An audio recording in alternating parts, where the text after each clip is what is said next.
Fil-jiem li għaddew jien kelli diskussjonijiet ma' numru ta' persuni fosthom Keith Kembri u l-bieraħ fil-għaxija għalli li matul il-ġurnata tal-lum ħajkun qiegħed jirreżenja minn Chief of Staff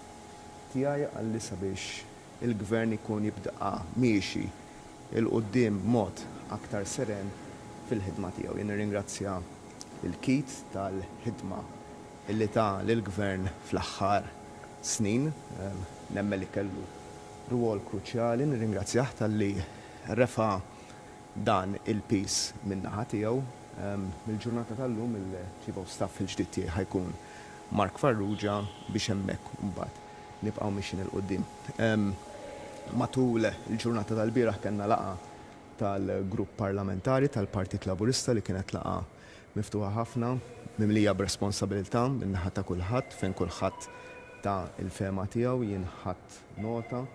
tal-fema ta' kull membru tal-grupp parlamentari, tlabt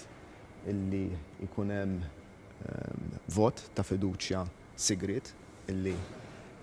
sar b'mod sigriet u ingħatajt fiduċja b'mod unanimu. Jien allura qiegħed inkompli nieħu d-deċiżjonijiet illi għandi bżonn